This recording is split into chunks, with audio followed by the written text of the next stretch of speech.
It's already started. Thousands of teenage drivers on the roads in the morning and the afternoon. They're headed to and from school and practice. It can be a scary thought for a lot of parents. That's why I'm joined this morning by Randy Rand from Jungle Survival Drivers Training. Thanks, We're Ellen. talking about teenagers and driving. And so what do teens need to know before they head out on the roads with so many other people? Well, one of the things is get a lot of rest. Okay. They need to go to bed earlier at night. They go to bed, get a good night's sleep, make sure they're prepared when they get into that car. And when they're driving down the road, they have to leave some basic things. Don't stare. Don't stare at any one thing when they're driving, because if they stare, then they lose the ability to get the big picture. They zone out. They zone out, and they Okay. fixate on whatever they're staring at. So we want them to scan. We want them to check their out front from object to object every 2 seconds, and check to the rear about every 5 to 8 seconds.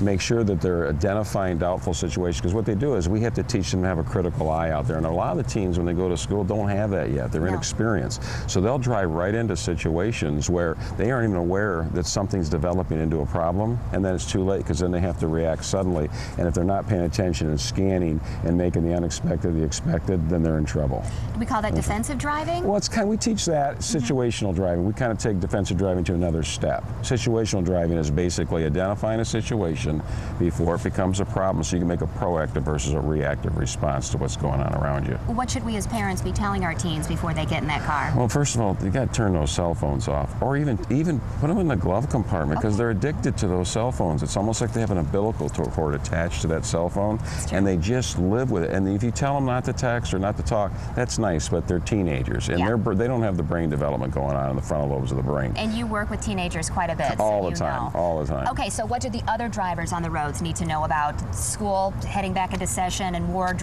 young drivers on the road? Well, be patient with them. I mean, it's amazing. Everyone's in a hurry in the morning, right? So they have to be patient. Understand that they're still learning. Most teens will obey the laws and do the things they're supposed to do, as long as they're not distracted. Especially keep those friends out of the car.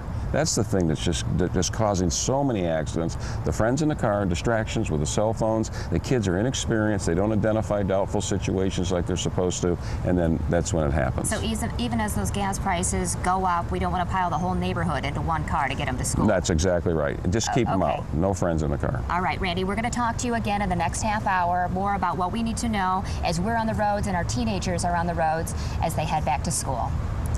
All right, thank you, Emily. Well, Daybreak working all week long to help you and your kids head back to school at 6:50. As Emily was talking about there, Randy's giving you specific examples of how you can follow some of those driving rules one last time before your child or teen gets behind the wheel, how you can let them know what they need to do. Then tomorrow on Daybreak, we'll be tackling the very serious issue of teen suicide. We'll have an expert in our studio on how you can talk to your children about it and what signs to be on the lookout for. Welcome back. You have taught your kids how to drive. You sent them off to driving school. You've told them everything they need to know in order to get behind the wheel and make it to school safely, or so you think. But are they actually going to follow all those rules that you have set in stone?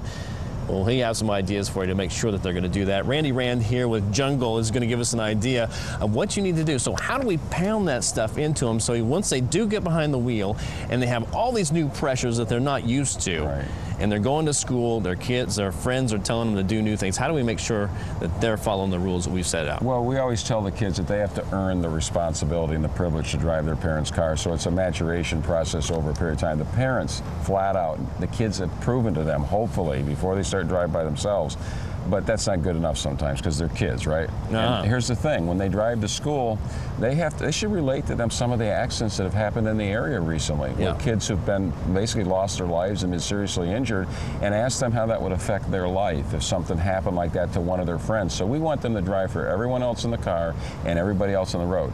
And obviously you gotta keep the friends out of the car. There are laws in Michigan that limit the teen passengers in the car, but guess what? The parents have to be the law. The parents have to be the ones that go above the law and say flat out, no friends at least the first 6 months of driving. That's real important. You can scare them. But so many times teens don't think that'll ever happen to them. And so what can you do? What can you take away? Because things that they have matter maybe more to them. That's important. You got to have accountability, and it's called tough love. Remember tough love? What happened to that? Parents have to make sure that those kids know that if they violate their rules that they set for those kids, whether it's on a cell phone, using them improperly, friends in the car, guess what? They take the driving privilege away. I always say, parents, you've got the keys. So you take them away from them. And, you know, the bottom line is that's the way it goes. Yeah. When you talk to parents, though, are these the things that you say to them? All the time, all the time. What do parents talk Well, to you? What's their biggest Some worry? parents, they want their kids to have more than they had. Some parents are just, unfortunately, they give in to their kids, and they play the parents off between the two, right? And so we always tell the parents, we're there to support you. We'll be your backbone if you need us, right? So if you have a problem with your kids, you know, we'll get involved, and we do many times.